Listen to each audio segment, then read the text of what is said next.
Hello, check. Ladies and gentlemen, thank you for staying with us at 4:30 p.m. on a Friday. I know you'd rather be at a pub crawl right now, but I'm so glad that so many of you are here. Interesting statistic, 7 to 8% of the world's population is a Liverpool fan. 540 million fans all around the world, which is why I'm delighted to welcome Tobias and Lizi to the stage to tell you more about how they went about in a very unique and innovative way to engage with Liverpool fans. Please.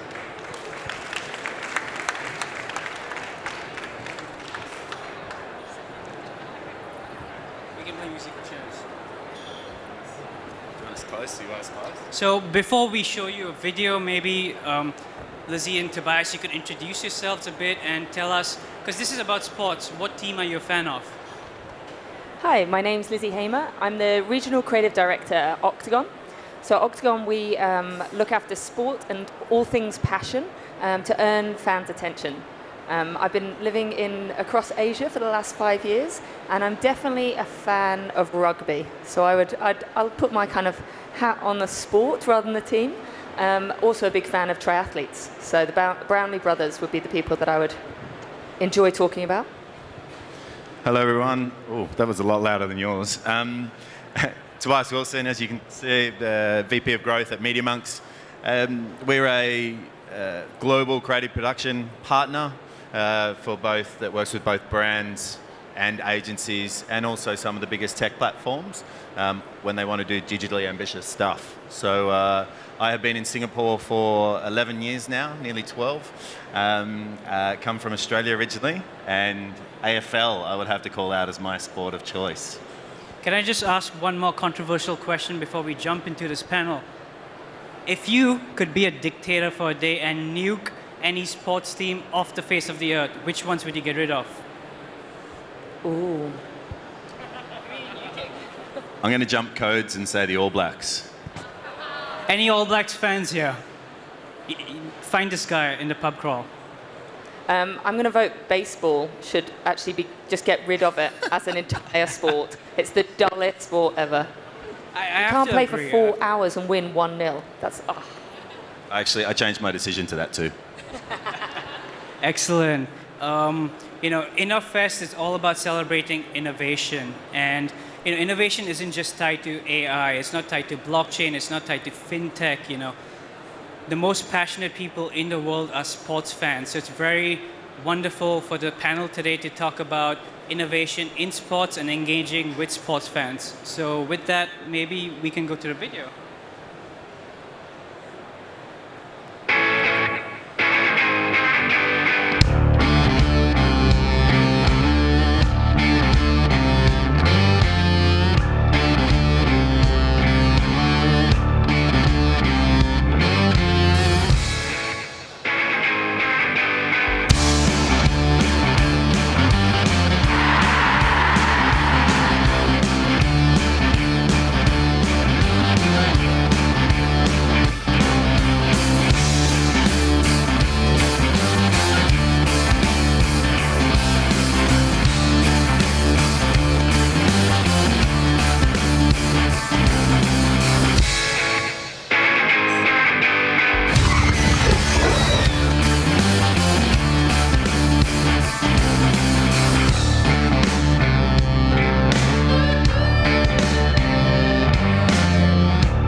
Excellent. Could you just take us through this whole Stand Red initiative? How did you conceptualize it, go about it, and what's so innovative about it? So Stand Red is a campaign that we've developed with Standard Chartered. It's to highlight their partnership with Liverpool Football Club. So Standard Chartered uses their partnership with Liverpool to be able to show some of the bank's values and almost engage with a different type of audience. It was a campaign that we launched about 9 months ago, and it has several different components. We've obviously highlighting the app that is one of those major components. But it's about engaging with fans, allowing them to kind of get more of that match day experience. And it is targeted towards sort of Asia and Africa, so that the fans can really kind of get a bit closer to the team that they love. Tobias? Oh, look, I think for us, I mean, a lot of the lead was done by Octagon and Lizi and her team. So, I mean, for us, it was just to, make sure that we brought as much tech and creativity to what they were asking us to do, and try and push the brief as much as possible and get us to the best conclusion. Any of you work with mobile apps? I have to say, most apps sort of typical engagement is 40 to 60 seconds. 20 minutes is ridiculously long. It's longer than most people even take a dump. Were you surprised with the number? How do you go? Were you surprised with the engagement period? So Standard Chartered steps into their partnership because football fans are engaged. In fact, football fans really want good content. So what Standard Chartered's managed to do is serve it up in a way that fans can really engage for a long time.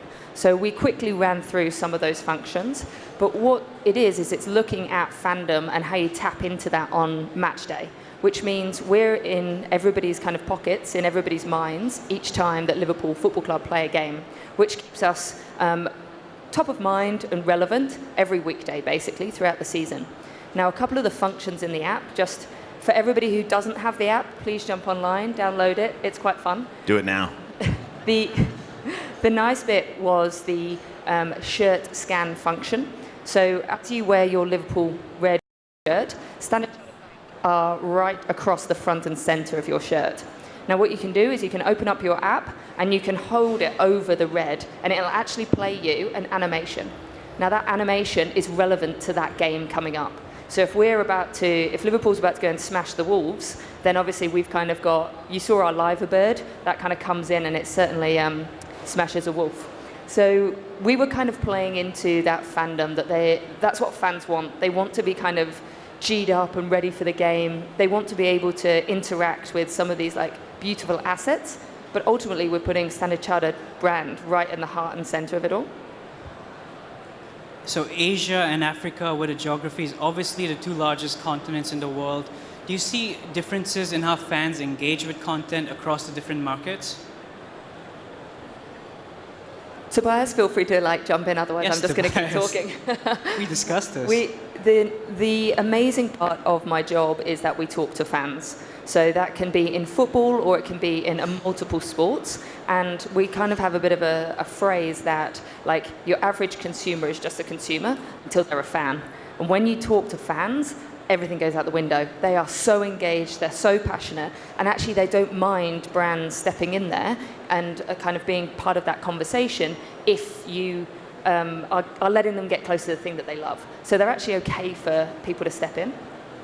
Yeah, look, and I just, I think the last panel talks about it. There's more smartphones in this part of the world than there are humans. So, for us, there was already a great platform in their hand, and there is a really high adoption of using mobile tech. So for us, we didn't want to overcook it as well, because obviously we have bandwidth issues and things like that that can restrict it and sometimes hold tech back. So, we pushed it as far as we could to get maximum engagement and, ultimately got there in the end. Where are you seeing the most amount of engagements in terms of the I know, I completely map? avoided your question, sorry.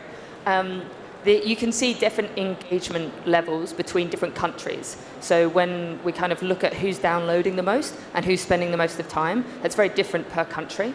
And often what we look at is we have something called passion drivers, and it's a research study that looks at how engaged fans are in certain audiences across different sports sectors. So with football, you go to the high-end kind of really sort of tribal sort of engagement, and that's your really developed market. So that's your Brazils, that's the UKs, where they literally eat, live and breathe it. You kind of come down the scale slightly to a growing market, and that's what we consider a lot of Asia and parts of Africa. And growing means that they're getting more of a flavor for it. You're starting to see a lot more history kind of come into this region as to the appetite.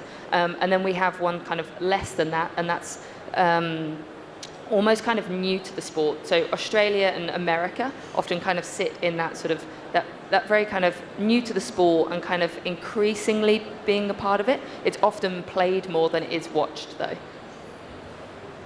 And do you see any differences in terms of engaging on social media, on the app, or on the website? I mean, if you look at the stats across the web versus the app, I mean, the top 5 countries are pretty much the same. They shift around in order a little bit. There are a lot more web impressions that we've seen than downloads, but that's kind of standard within the app. You know, like getting people to actually put a piece of your furniture in their house isn't as easy as you would think. And I guess a lot of you already know that.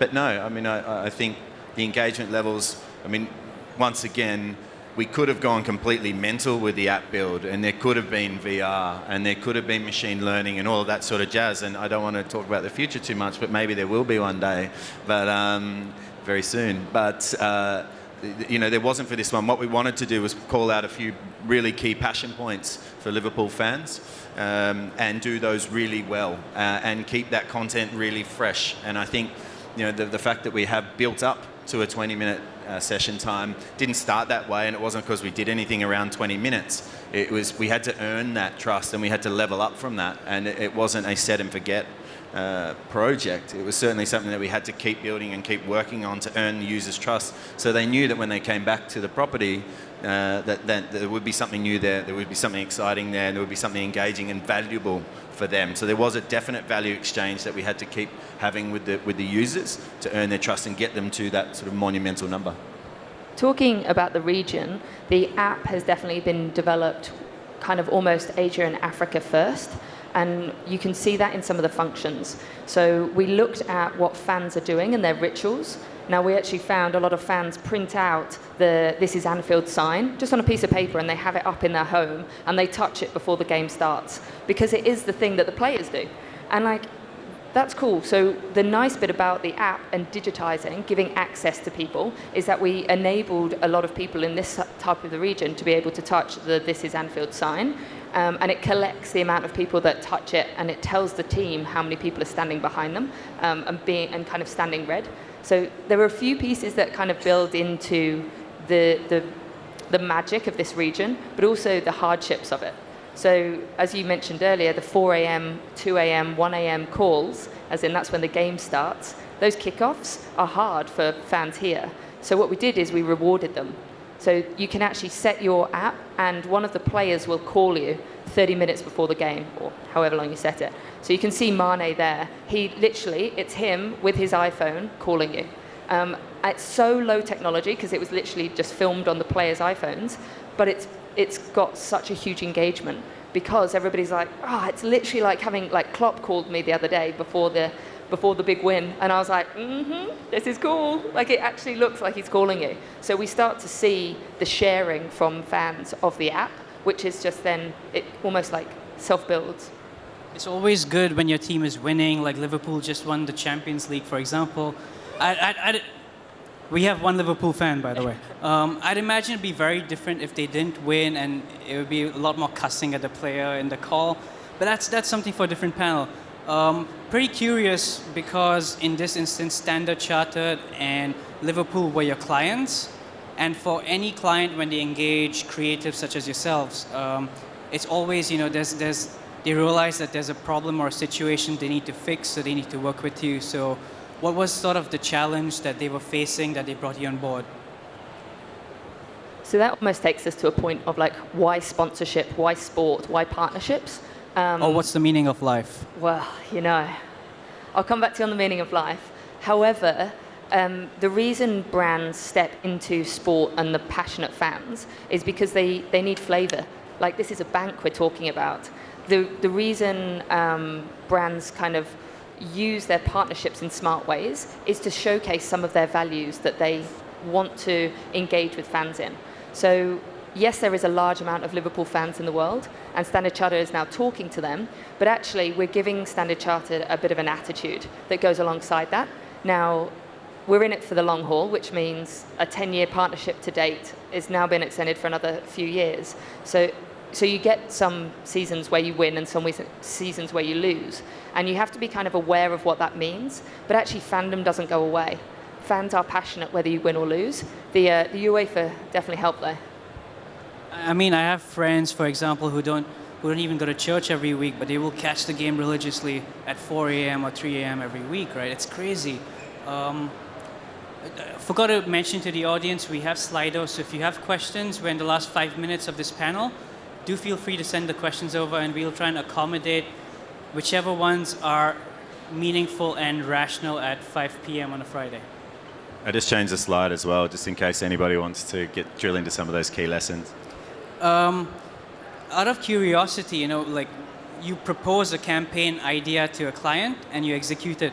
Were there any moments where you thought that shit hit the fan and like you were thinking, we're not going to deliver what we set out to deliver? No, it was beautiful and seamless. I'm lying. That's when you can call. That got the biggest laugh. Awesome. This is why they get paid the big bucks. Yeah.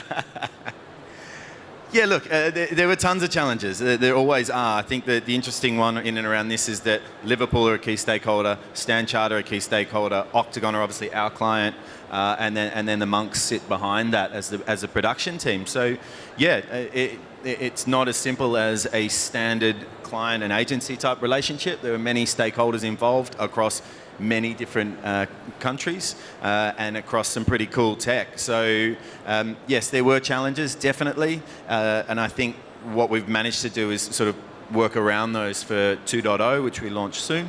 So you'll be able to see some changes that we've brought in to help get over some of those. No real like secrets to tell you though. I know that's where you're going. Waiting for the gossip and all the fun stuff that went on behind the scenes, but it's all right. Lots of drinking. Wow.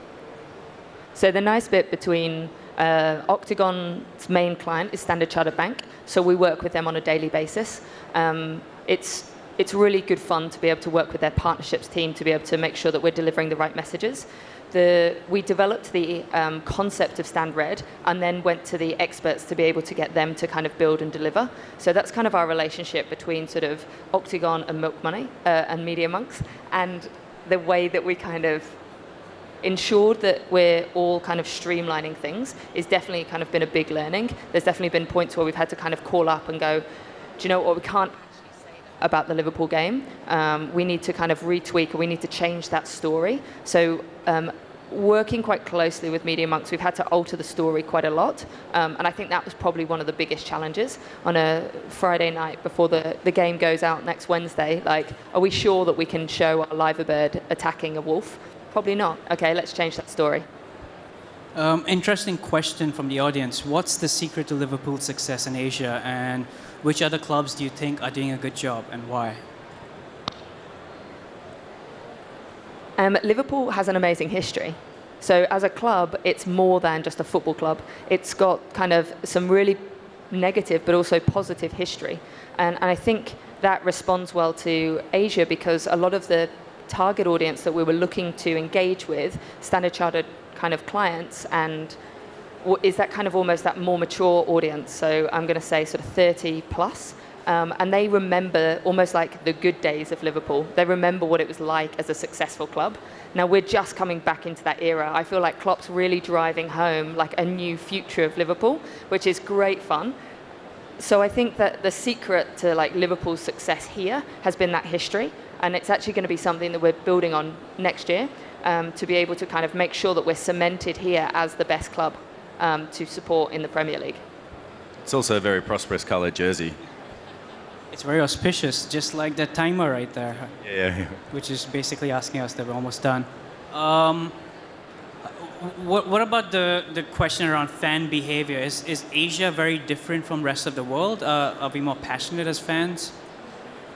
Yeah, it's actually two ends of the scale. So I think from some of the work that we've done, we find that there's some aspirational brands that gain a lot of traction, and people are, it's almost a badge brand or a badge sport or team for them, and therefore engagement goes through the roof versus a sort of a national sport.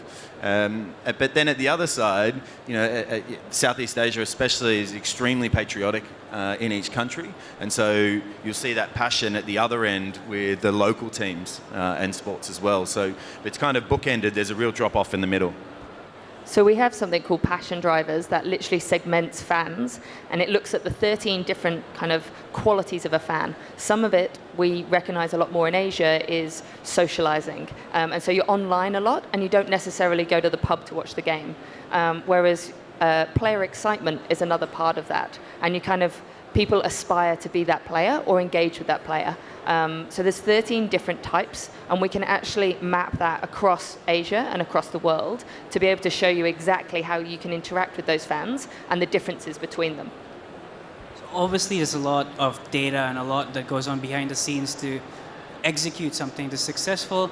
I think our time is over, so my final question for you would be, how can the audience here connect with you? LinkedIn. Yep. Not hard to find. Yep, I'm on LinkedIn, Lizi Hamer. Otherwise, you can follow my story hunting on Instagram. Keeping it professional, I see. No Telegram, no. All right, thank you. Thank you so much for your time and for the wonderful panel.